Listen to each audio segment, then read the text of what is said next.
हाँ जी बेटा, ये अपना जिहड़ा हैगा गा 12 नवंबर का लैक्चर हैगा गा, जिस 'च आपां नवां टॉपिक ग्राफ थ्योरी स्टार्ट करांगे। ठीक है, ग्राफ थ्योरी जिहड़ी हुंदी है की हुंदे ग्राफ्स दे नाल। ठीक है, इस तरह के ग्राफ्स के नाल रिलेटेड होएगा, ग्राफ्स के बारे पूरा इहदे विच दस्सिया जाएगा। Graph theory is implied in many areas the which use की जाती है as communication, engineering, physical science, social science. ठीक है, हर जगह च जिहड़ी हैगी अपनी ग्राफ थ्योरी नूं आपां यूज़ करते हैं। होर ये जिहड़ी हैगी है this in general areas of computer science के कई एरियाज च जिवें switching theory, logical design, artificial intelligence, formal language, computer graphics, operating system, graph theory जिहड़ी हैगी है इन्हां एरियाज दे विच यूज़ कीती जांदी है। नॉर्मली आपां जिहड़ा हैगा क्योंकि डिस्क्रीट मैथमैटिक्स कंप्यूटर नाल रिलेटेड है तो आपां ज़्यादातर इहदी जिहड़ी वरतों है वो कंप्यूटर दे विच करांगे। उस तो बाद जिहड़ा हैगा आपां इहदियां डेफिनेशनस बारे बेटा पढ़ांगे।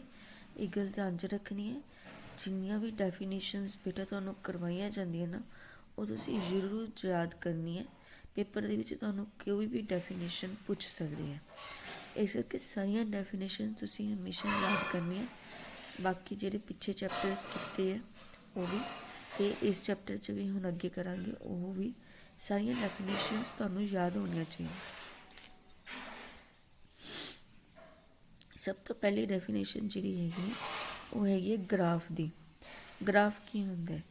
एक ग्राफ और अनडायरैक्टेड ग्राफ। ठीक है, कोई भी आपां एक अनडायरैक्टेड ग्राफ की गल करते हैं। क्लीयर, अपने को दो तरह के ग्राफ होंगे है, एक डायरैक्टेड ग्राफ होंदा है, एक अनडायरैक्टेड ग्राफ होंदा है। फर्स्ट जिहड़ी डेफिनेशन है that is of undirected graph. Undirected graph is a diagram consisting of a collection of vertices।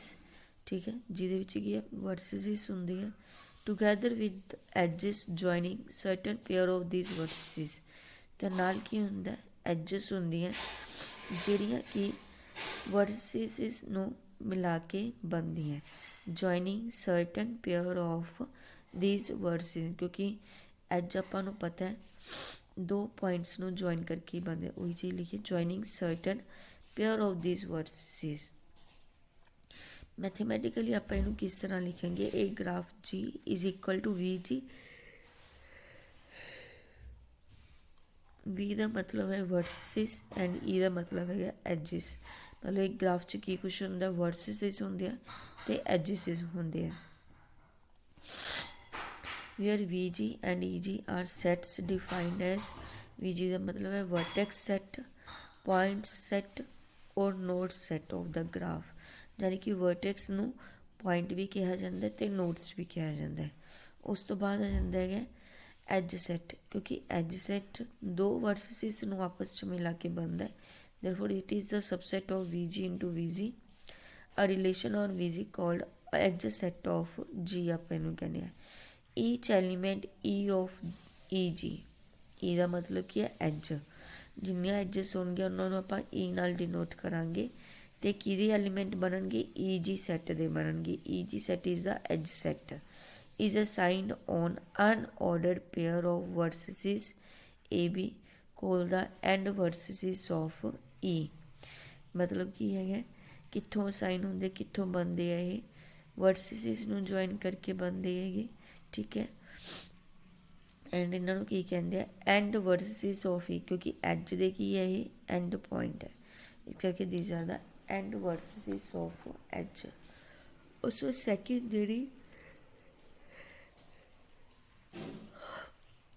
जी आ देखो डायग्राम बनी हुई है, इस ए बी सी डी जिहड़े हैगे है जा एक्स हो गया। देखो एक ही अपने वर्टेक्स है, इन्होंने वर्टिसिक्स दो वर्टिस जिमें ए तो बी नूं ज्वाइन किया, ए बी एज बन गई, इनू E1 नाम दे दिता। बी तो सी नूं ज्वाइन किया, E2 एज बन गई, C ਤੇ D ਨੂੰ ਜੁਆਇਨ ਕੀਤਾ E3 ਬਣ ਗਈ। ਦੇਖੋ ਦੋ ਵਰਡਸ ਨੂੰ ਜੁਆਇਨ ਕਰਨ ਦੇ ਬਹੁਤ ਤਰੀਕੇ ਹੁੰਦੇ ਆ, ਜਿਵੇਂ ਕਿ ਇਹਨੂੰ ਸਟ੍ਰੇਟ ਲਾਈਨ ਨਾਲ ਵੀ ਜੁਆਇਨ ਕਰ ਦਿੱਤਾ, ਅਤੇ ਇਹਨੂੰ ਇੱਕ ਸਰਕਲ ਟਾਈਪ ਜਿਹੜੀ ਐਜ ਹੈ, ਕਰਵ ਟਾਈਪ ਐਜ, ਉਹਦੇ ਨਾਲ ਵੀ ਜੁਆਇਨ ਕਰ ਦਿੱਤਾ। ਔਰ ਉਸਨੂੰ ਅਲੱਗ ਤੋਂ ਨਾਮ E6 ਦੇ ਦਿਆ। ਜਿੰਨੇ ਵਾਰੀ ਆਪਾਂ ਜੁਆਇਨ ਕਰਾਂਗੇ ਅਤੇ ਐਜਿਸ ਆਪਣੇ ਕੋਲ ਬਣਨਗੀਆਂ, ਦੈਟ ਆਰ ਦਾ ਡਿਫਰੈਂਟ ਐਜਿਸਿਸ। ਠੀਕ ਹੈ, ਤਾਂ ਆਪਾਂ ਉਹਨੂੰ ਕੀ ਹੈ ਅਲੱਗ ਤੋਂ ਐਜ ਦਾ ਨਾਮ ਦੇਵਾਂਗੇ। C ਅਤੇ A ਨੂੰ ਜੁਆਇਨ ਕੀਤਾ, ਇਹਨੂੰ E4 ਐਜ ਕਿਹਾ। B ਅਤੇ D ਨੂੰ ਜੁਆਇਨ ਕੀਤਾ, ਇਹਨੂੰ E5 ਐਜ ਕਿਹਾ।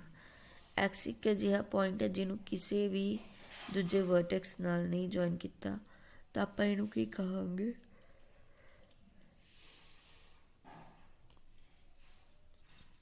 ਇਹ ਇੱਕ ਅਲੱਗ ਹੀ ਪੁਆਇੰਟ ਪਿਆ। ਉਸ ਤੋਂ ਬਾਅਦ B ਨੂੰ B ਨਾਲ ਹੀ ਜੁਆਇਨ ਕਰਕੇ ਵੀ ਆਪਣੇ ਕੋਲ ਇੱਕ ਐਜ ਬਣ ਗਈ। ਕਲੀਅਰ, ਉਹਨੂੰ E7 ਨਾਮ ਦੇ ਦਿੱਤਾ। ਓਕੇ ਬੇਟਾ, ਸੈਕਿੰਡ ਆਪਣੀ ਜਿਹੜੀ ਗੱਲ ਕਰਾਂਗੇ ਡਾਇਰੈਕਟਡ ਗ੍ਰਾਫ। ਪਹਿਲਾਂ ਡੈਫੀਨੇਸ਼ਨ ਕਰਦੇ ਹਾਂ ਕਿ ਡਾਇਰੈਕਟਡ ਗ੍ਰਾਫ ਕੀ ਹੁੰਦਾ ਹੈ। Is a graph in which each element E of EG is assigned an ordered pair of vertex। ਦੇਖੋ ਯਾਦ ਹੋਏਗਾ ਪਿਛਲੀ ਡਾਇਗਰਾਮ 'ਚ ਆਪਾਂ ਅਨਆਰਡਰਡ ਪੇਅਰ ਦੀ ਗੱਲ ਕੀਤੀ ਸੀ। ਇਸ 'ਚ ਕੀ ਹੈ, ordered pair of vertex along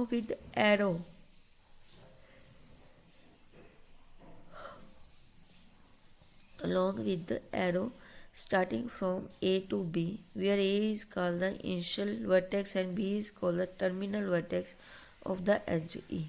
order pair ਅਤੇ ਅਨਆਰਡਰ ਪੇਅਰ ਦਾ ਮਤਲਬ ਕੀ ਹੈਗਾ, ਇਹ ਐਜਸ ਤੋਂ ਹੀ ਆਉਂਦਾ ਹੈਗਾ ਆਪਣੇ ਕੋਲ, ਜਿੱਥੇ ਕਿ ਆਪਾਂ ਐਰੋ ਲਗਾ ਦਿੰਦੇ ਹਾਂ। ਮੀਨਜ਼ ਇੱਕ ਆਰਡਰ ਦੇ ਵਿੱਚ ਆਪਾਂ ਕਰ ਰਹੇ is assigned an order pair of vertex along with arrow. ਠੀਕ ਹੈ, ਆਪਾਂ ਐਰੋ ਪਾ ਦਿੰਦੇ ਹਾਂ। ਐਰੋ ਕਿਸ ਡਾਇਰੈਕਸ਼ਨ 'ਚ ਪਾਉਣਾ ਹੈ, ਆਪਾਂ ਨੂੰ ਸਟਾਰਟਿੰਗ ਪੁਆਇੰਟ ਜਿੱਥੋਂ ਸ਼ੁਰੂ ਕਰਦੇ ਹਾਂ ਦੂਸਰੇ ਪੁਆਇੰਟ ਤੱਕ ਜਾਂਦੇ ਹਾਂ, ਤਾਂ ਉੱਧਰਲੀ ਸਾਈਡ ਨੂੰ ਆਪਾਂ ਐਰੋ ਪਾ ਦਿੰਦੇ ਹਾਂ। ਸਟਾਰਟਿੰਗ ਪੁਆਇੰਟ ਇਹ ਹੈ, A ਤੋਂ ਸ਼ੁਰੂ ਕੀਤਾ, B 'ਤੇ ਚਲਾ ਗਿਆ, ਤਾਂ B ਦੀ ਤਰਫ ਆਪਾਂ ਐਰੋ ਪਾ ਦੇਵਾਂਗੇ। A ਤੋਂ ਸ਼ੁਰੂ ਕੀਤਾ, B ਤਰਫ ਗਿਆ, B ਦੀ ਤਰਫ ਆਪਾਂ ਨੇ ਐਰੋ ਪਾ ਦਿੱਤਾ, E1 ਐਜ ਬਣ ਗਈ ਆਪਣੇ ਕੋਲ। ਕਲੀਅਰ, ਇੱਥੇ ਆਪਾਂ ਜਿਹੜਾ ਸਟਾਰਟਿੰਗ ਵਰਟੈਕਸ ਹੈ ਇਹਨੂੰ ਆਪਾਂ ਕੀ ਕਹਿੰਦੇ ਹਾਂ, ਇਨੀਸ਼ੀਅਲ ਵਰਟੈਕਸ ਕਹਿੰਦੇ ਹਾਂ, ਅਤੇ ਐਂਡ ਵਾਲਾ ਜਿਹੜਾ ਵਰਟੈਕਸ ਹੈ ਉਹਨੂੰ ਟਰਮੀਨਲ ਵਰਟੈਕਸ ਕਿਹਾ ਜਾਂਦਾ ਹੈਗਾ। ਜਦ ਕਿ ਇਹਦੇ ਵਿੱਚ ਕੋਈ ਐਰੋ ਨਹੀਂ ਪਾਇਆ, ਇਸੇ ਕਰਕੇ ਇਹਨੂੰ ਅਨਡਾਇਰੈਕਟਡ ਗ੍ਰਾਫ ਕਹਿੰਦੇ ਹਾਂ, ਅਤੇ ਇਹਦੇ ਵਰਸਿਸਿਸ ਨੂੰ ਆਪਾਂ ਅਨਆਰਡਰਡ ਪੇਅਰ ਵਰਸਿਸਿਸ ਕਹਿੰਦੇ ਹਾਂ। ਇਹਦੇ ਵਿੱਚ ਆਪਣੇ ਕੋਲ ਡਾਇਰੈਕਟਡ ਗ੍ਰਾਫ ਹੈ, ਕਿਉਂਕਿ ਆਪਾਂ ਜਿੱਥੋਂ ਵੀ ਸ਼ੁਰੂ ਕਰਾਂ ਆਪਾਂ ਨੂੰ ਪਤਾ ਇਨੀਸ਼ੀਅਲ ਪੁਆਇੰਟ ਆ, ਆਹ ਐਂਡਿੰਗ ਪੁਆਇੰਟ ਹੈ, ਟਰਮੀਨਲ ਪੁਆਇੰਟ ਹੈ, ਤਾਂ ਆਪਾਂ ਇਹਨੂੰ ਕੀ ਕਹਿੰਦੇ ਹਾਂ, ਡਾਇਰੈਕਟਡ ਗ੍ਰਾਫ ਕਹਿੰਦੇ ਹਾਂ। ਅਤੇ ਆਰਡਰ ਇਹਦੇ ਜਿਹੜੇ ਵਰਟੈਕਸ ਆ ਉਹਨੂੰ ਆਪਾਂ ਕੀ ਕਹਿੰਦੇ ਹਾਂ, ਆਰਡਰਡ ਪੇਅਰ ਵਰਟਿਸਿਸ ਕਹਿੰਦੇ ਹਾਂ। ਕਲੀਅਰ,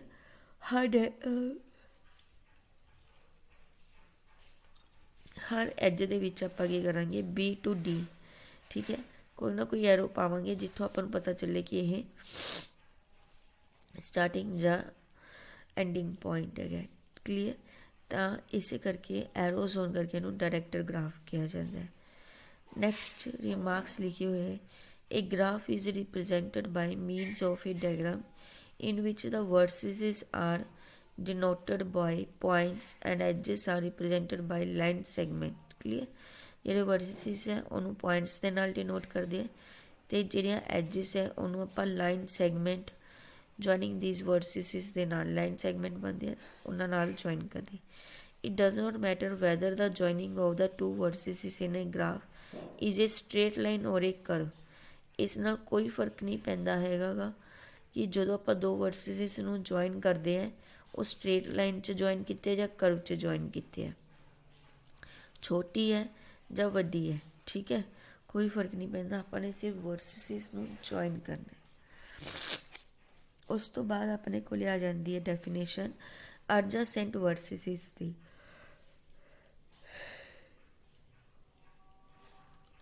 ਦੋ ਜਿਹੜੇ ਵਰਸਿਸਿਸ ਹੈ U and V, clear, of A graph GVE ਦੇ ਵਿੱਚ V ਵਰਸਿਸ E ਐਜਿਸ, ਤਾਂ ਦੋ ਜਿਹੜੇ ਵਰਸਿਸਿਸ ਹੈ ਉਹਨਾਂ ਨੂੰ ਆਪਾਂ ਕੀ ਕਹਾਂਗੇ, ਐਡਜੈਸੈਂਟ ਵਰਸਿਸਿਸ ਕਹਾਂਗੇ। If there is an edge EU to V connecting U and V. ਜੇ ਉਹਨਾਂ ਦੋਨਾਂ ਦੇ ਵਿਚਕਾਰ ਇੱਕ ਅਜਿਹੀ ਐਜ ਹੈ ਜਿਹੜੀ ਦੋਨਾਂ ਨੂੰ ਜੁਆਇਨ ਕਰਦੀ ਹੈ ਤਾਂ ਉਹਨਾਂ ਦੋਨਾਂ ਨੂੰ ਆਪਾਂ ਕੀ ਕਹਾਂਗੇ, edge adjacent vertices. Also the edge E is said to be incident on each of its end point u and v. Edge E ਨੂੰ ਆਪਾਂ ਕੀ ਕਹਾਂਗੇ, incident as.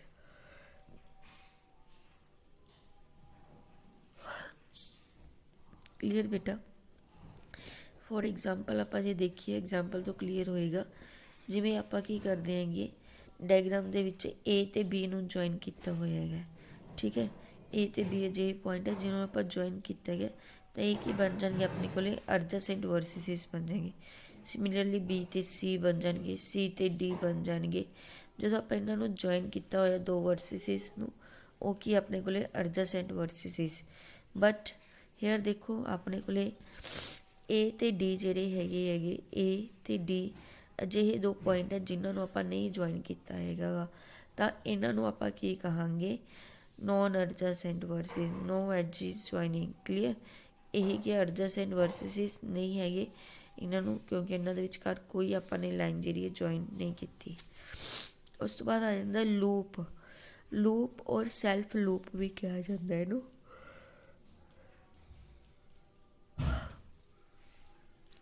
An edge that is incident from and into itself start and ਜਾਨੀ ਕਿ ਜਿਹੜੀ ਆਪਣੇ ਆਪ ਤੋਂ ਹੀ ਸ਼ੁਰੂ ਹੋ ਕੇ ਆਪਣੇ ਆਪ ਤੋਂ ਹੀ ਖ਼ਤਮ ਹੋ ਜਾਂਦੀ ਹੈ, at same vertex is called the loop or sling. ਇਹਨੂੰ ਲੂਪ ਜਾਂ ਸਟਿੰਗ ਕਿਹਾ ਜਾਂਦਾ ਹੈ। ਅਜਿਹੀ ਐਜ ਜਿਹੜੀ ਆਪਣੇ ਆਪ ਤੋਂ ਸ਼ੁਰੂ ਹੋਈ ਅਤੇ ਉੱਥੇ ਹੀ ਖ਼ਤਮ ਹੋ ਗਈ ਜੀ, ਤਾਂ ਇਹਨੂੰ ਆਪਾਂ ਕੀ ਕਹਾਂਗੇ, ਲੂਪ ਕਹਾਂਗੇ। Clear. E7 is a loop edge. Clear. B ਵੀ ਇਹਦੇ ਵਰਟੈਕਸ ਹੋ ਗਏ, ਬੀ ਅਤੇ ਬੀ ਕਿਉਂਕਿ ਆਪਣੇ ਆਪ ਤੋਂ ਹੀ ਸ਼ੁਰੂ ਹੋਈ ਸੀ। ਉਸ ਤੋਂ ਬਾਅਦ ਹੈਗੀ ਹੈ ਆਈਸੋਲੇਟ, ਇਹਨੂੰ ਸਟਿੰਗ ਵੀ ਕਿਹਾ ਜਾਂਦਾ ਲੂਪ ਨੂੰ। ਕਲੀਅਰ ਬੇਟਾ। ਉਸ ਤੋਂ ਬਾਅਦ ਹੈਗਾ ਆਪਣੇ ਕੋਲ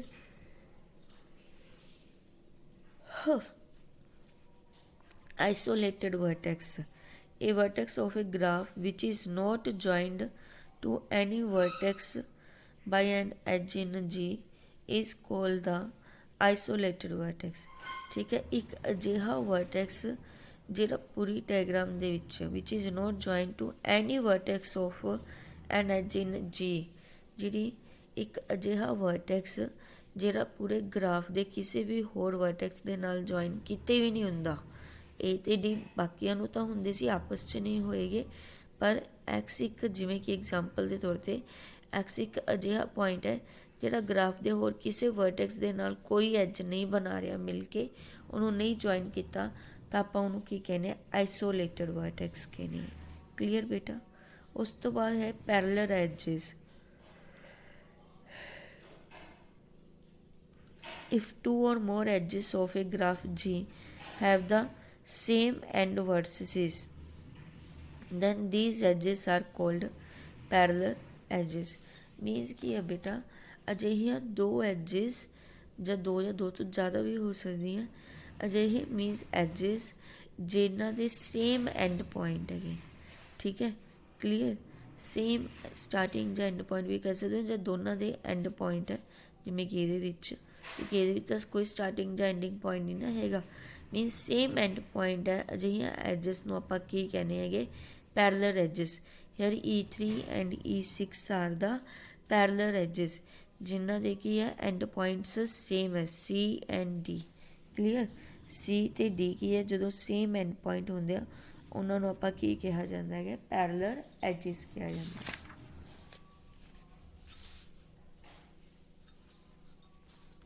Next is the incidence. An edge E of a graph G is said to be incident with the vertex V if V is an end vertex of E or U incident with E। Clear। Incident ਮਤਲਬ ਕੀ ਹੈਗਾ, ਕਿਸੇ ਵੀ ਜਿਹੜੀ as ਹੈ of graph ਜੀ ਨੂੰ ਆਪਾਂ ਕੀ ਕਹਾਂਗੇ, ਇੰਸੀਡੈਂਟ ਕਹਾਂਗੇ with the ਵਰਟੈਕਸ we. Clear. ਵਰਟੈਕਸ v ਦੇ ਨਾਲ, if v is an end vertex of E, ਜੇ ਕੋ ਆਪਣੇ ਕੋਲੇ ਵੀ ਹੈ, इंसीडेंस जिहड़ी हैगी मीनस कोई भी अपने कोले जिहड़ी लाइन है ਉਹਨੂੰ ਆਪਾਂ ਕੀ ਕਹਿ ਦਿੰਦੇ ਹੈਗੇ इंसीडेंस कह ਦਿੰਦੇ ਹੈਗੇ क्लीयर ਜਦੋਂ ਉਹ ਆਪਣੇ ਕੋਲੇ ਕੀ ਹੈ ਵਰਟੈਕਸ ਆਪਾਂ ਨੂੰ ਦਿੱਤਾ ਜਿਵੇਂ ਕਿ ਆਪਾਂ ਨੇ ਇੱਥੇ ਕੀਤਾ ਸੀ ਨਾ incident an edge E is said to be incident on each of its end points U and V clear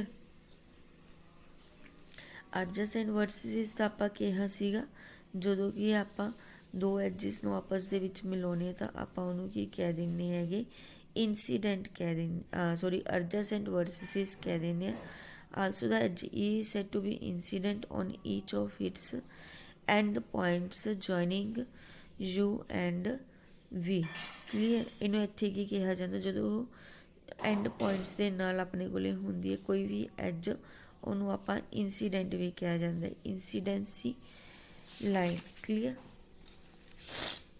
ਉਸ ਤੋਂ ਬਾਅਦ ਹੈਗੇ adjacent edges two non-parallel edges of the graph are called adjacent if they have one common vertex कोई भी दो non-parallel edges देखो पहला तो ਆਪਾਂ ਕੀਤਾ ਸੀ ਜਿਨ੍ਹਾਂ ਦੇ end point same ਹੁੰਦੇ ਉਹਨਾਂ ਨੂੰ parallel edges ਕਹਿੰਦੇ ਤਾਂ ਆਪਾਂ ਗੱਲ ਕਰ ਰਹੇ non-parallel edges means दोनों end point same नहीं होने चाहिए ठीक है जो तो दोनों end point same है तो parallel edges बन जाएंगे पर नॉन पैरेलल एजेस का की मतलब है of the graph are called adjacent if they have one common vertex जो एक कॉमन वर्टेक्स आ जाता है तो उन्होंने आप कहने एडजेसेंट एजेस कहने जिमें कि E1 तो E4 AB तो AC वर्टेक्स में जॉइन करके बनी है तो ए इन्हों का की है कॉमन पॉइंट है AB तो AC क्लीयर तो ए इन्हों का स्टार्टिंग पॉइंट सेम है ਤਾਂ ਆਪਾਂ ਉਹਨੂੰ ਕੀ ਕਹਾਂਗੇ ਐਡਜੈਸੈਂਟ ਵਰਟੈਕਸ ਲਾਈਨਸ ਕਹਾਂਗੇ ਕਲੀਅਰ ਐਡਜੈਸੈਂਟ ਵਰਟੈਕਸ ਆਪਾਂ ਪਹਿਲਾਂ ਕੀਤੇ ਸੀਗੇ ਜਦੋਂ ਦੋ ਆਪਾਂ ਵਰਟੈਕਸ ਨੂੰ ਆਪਸ 'ਚ ਜੁਆਇਨ ਕਰਦੇ ਤਾਂ ਉਹਨਾਂ ਨੂੰ ਐਡਜੈਸੈਂਟ ਲਾਈਨਸ ਹੁੰਦੇ ਜਦੋਂ ਇਹਨਾਂ ਦਾ ਸਟਾਰਟਿੰਗ ਪੁਆਇੰਟ ਸੇਮ ਹੋਵੇ clear that is the adjacent lines ਜਾਂ ਐਜਿਸ ਟਾਈਪਸ ਆਫ ਗ੍ਰਾਫਸ ਅੱਗੇ ਆਪਣੇ ਕੋਲੇ ਕੀ ਹੈ ग्राफ दियाँ टाइप्स आ जाती है सब तो पहला जिमें कि अपने को है simple graph a graph which has neither loop nor parallel edge is called the simple graph clear एक अजिहा ग्राफ जिहदे विच कोई लूप नहीं हैगा तो कोई parallel edges means parallel edges का मतलब की है मतलब दो एजिस का सेम स्टार्टिंग ते एंडिंग पॉइंट नहीं हैगा क्लीयर तो that is call the simple graph ਉਹਨੂੰ ਆਪਾਂ ਸਿੰਪਲ ਗ੍ਰਾਫ ਕਹਾਂਗੇ ਕਲੀਅਰ ਬੇਟਾ ਹੁਣ ਇਹਦੇ ਵਿੱਚ ਦੇਖੋ ਕੋਈ ਵੀ ਆਪਣੇ ਕੋਲੇ ਲੂਪ ਨਹੀਂ ਹੈਗਾਗਾ ਤੇ ਕੋਈ ਵੀ ਦੋ ਲਾਈਨਸ ਦੋ ਵਰਟਿਸਿਸ ਤੋਂ ਟੂ ਐਜਸ ਆਪਾਂ ਡਰਾ ਨਹੀਂ ਕੀਤੇ ਹੋਏ ਉਸ ਵਾਰ ਜਨਰਲ ਗ੍ਰਾਫ ਜਾਂ ਮਲਟੀ ਗ੍ਰਾਫ ਵੀ ਇਹਨੂੰ ਕਿਹਾ ਜਾਂਦਾ ਹੈਗਾ ਜਨਰਲ ਗ੍ਰਾਫ ਨੂੰ ਮਲਟੀ ਗ੍ਰਾਫ ਵੀ ਕਿਹਾ ਜਾਂਦਾ ਹੈ ਇਹ ਗ੍ਰਾਫ ਵਿੱਚ ਹੈਵ ਆਈਦਰ ਲੂਪ ਔਰ ਪੈਰਲਲ ਐਜ ਔਰ ਬੋਥ ਇੱਕ ਅਜਿਹਾ ਗ੍ਰਾਫ ਜਿਹਦੇ ਵਿੱਚ ਕੱਲਾ ਲੂਪ ਜਾਂ ਕੱਲੀ ਪੈਰਲਲ ਐਜ ਜਾਂ ਦੋਨੋਂ ਵੀ ਹੋਣ ਤਾਂ ਉਹਨੂੰ ਆਪਾਂ ਕੀ ਕਹਿ ਦਿੰਦੇ ਹੈਗੇ ਜਨਰਲ ਗ੍ਰਾਫ ਜਾਂ ਮਲਟੀ ਗ੍ਰਾਫ ਕਹਿੰਦੇ ਆ ਉਹਨੂੰ ਕਲੀਅਰ ਜਿਵੇਂ ਕਿ ਆ ਵੇਖੋ ਇਹਦੇ ਵਿੱਚ ਪੈਰਲਲ ਐਜਸ ਬਣੀ ਹੋਈ ਹੈ ਲੂਪ ਵੀ ਬਣਿਆ ਜੇ ਕੱਲਾ ਲੂਪ ਵੀ ਬਣਿਆ ਹੋਇਆ ਹੈਗਾ ਜਾਂ ਕੱਲੀ ਪੈਰਲਲ ਐਜ ਵੀ ਬਣੀ ਹੋਈ ਹੈ then that is called the journal graph okay beta next is the complete graph complete graph ਕਿਹੜਾ ਹੁੰਦਾ ਹੈ किसी भी simple graph in which there exists an edge between every pair of vertex is called the complete graph एक simple graph बेटा इस चीज़ का ध्यान रखना simple graph ਨੂੰ ਆਪਾਂ ਕੀ कहने ਹੈਗੇ complete graph कहने ਹੈਗੇ मतलब कि ਉਹਦੇ 'ਚ ਕੋਈ loop ਜਾਂ parallel edge नहीं होगी ਤੇ ਉਹਦਾ ਹਰੇਕ vertex ਜਿਹੜਾ ਹੈਗਾ ਕਿਸੇ ਨਾ ਕਿਸੇ ਦੂਜੇ vertex ਦੇ ਨਾਲ join ਹੋਇਆ in which there exists an edge between every pair of vertex मतलब हर एक वर्टेक्स के विचकार की है एवरी पेयर मतलब हर जिन्नी भी मतलब वो वर्टेक्स है वो बाकी वर्टिसेस के नाल जॉइन हो रही है एवरी पेयर ऑफ वर्टेक्स की है एक दूजे नाल जॉइन उन्होंने आप की कहांगे कंप्लीट ग्राफ कहांगे जिमें कि देखो दो वर्टेक्स है दोनों ही जॉइन कर रखे तीन वर्टेक्स है तो तीनों ही वर्टेक्स ठीक है। हर दूजे वर्ड है, देखो आ वाला वर्टेक्स ਇਹਦੇ ਨਾਲ ਵੀ ਜੁਆਇਨ ਹੋ ਰਿਹਾ, ਇਹਦੇ ਨਾਲ ਵੀ ਹੋ ਰਿਹਾ ਹੈਗਾ, ਕਲੀਅਰ। ਆ ਵਾਲਾ वर्टेक्स ਇਹਦੇ ਨਾਲ ਵੀ ਹੋ ਰਿਹਾ, ਮੀਨਸ ਹਰ ਦੂਜੇ वर्टेक्स ਨਾਲ ਜਿੰਨੇ ਵੀ ਲੈਫਟ वर्टिसेस ਹੈ डायग्राम ਦੇ ਵਿੱਚ ਉਹਨਾਂ ਸਭ ਦੇ ਨਾਲ ਜਿਹੜੇ ਹੈਗੇ ਜੁਆਇਨ ਹੋ ਰਿਹਾ, ਦੇਖੋ ਇਹ ਵੀ ਸਾਰੇ ਦੇ ਨਾਲ ਹੋ ਰਿਹਾ, ਇਹ ਵੀ, ਤਾਂ ਉਹਨੂੰ ਆਪਾਂ ਕੀ ਕਹਿੰਦੇ, ਕੰਪਲੀਟ ਗ੍ਰਾਫ ਕਹਿੰਦੇ ਹੈਗੇ। ਓਕੇ,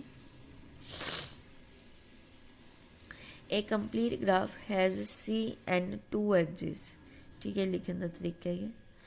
तो कंप्लीट ग्राफ में आप के नाल डिनोट करते, के एन मतलब जिन्ने अपने को वर्टेक्स होंगे। ओके, नैक्सट चीज़ का नैक्सट बेटा आप अगले लैक्चर च करते हैं। थैंक यू बेटा।